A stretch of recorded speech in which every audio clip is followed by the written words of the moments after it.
In Illustrator, you find PPI instead of DPI, so do not get confused. The PPI works exactly like DPI. You can set PPI while creating a new document under raster effects. There are 4 types of PPI available and you can choose the one that fits for your work.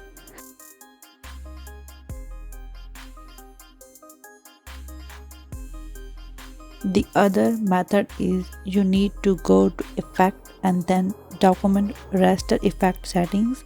From the panel you can change the PPI from Resolution section. You can also set a custom PPI value as well.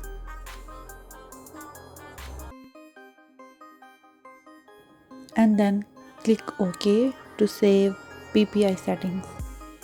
Do not forget to like video and subscribe the channel for more tips and tricks.